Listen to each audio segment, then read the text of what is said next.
Aujourd'hui, nous avons transporté une pale d'éolienne, une parmi les 15 pales.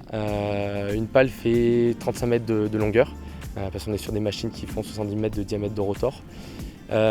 Pour transporter cette pale, on a fait appel à une remorque spéciale. Donc une fois sur la remorque, la pale peut se lever jusqu'à 60 degrés et puis peut s'orienter à droite ou à gauche selon les obstacles qu'il y a à franchir.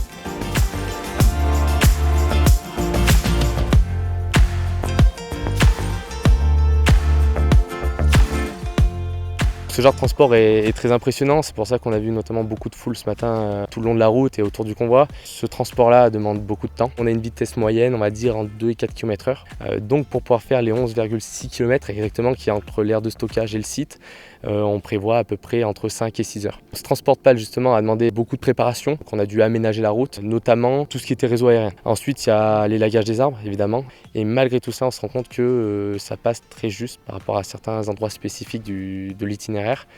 Donc parfois on est à quelques centimètres, j'ai envie de dire 1 mètre de marge.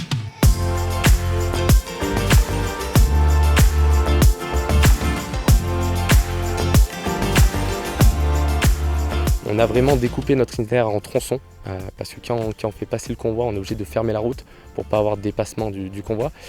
On a tanké le transport mi-juin, donc le 19 exactement. On va terminer fin juillet. Et puis au fur et à mesure qu'on transporte des éléments, on a déjà la grue principale sur le site, sur le parc éolien. Ça permet un petit peu de monter les machines en flux tendu. Quand les éléments arrivent, on les monte quand les conditions météo le permettent. Le but étant qu'on termine tout le montage mécanique et électrique fin août des 5 éoliennes. Et ensuite, on aura une réception et une mise en service de tout le parc éolien en octobre 2017.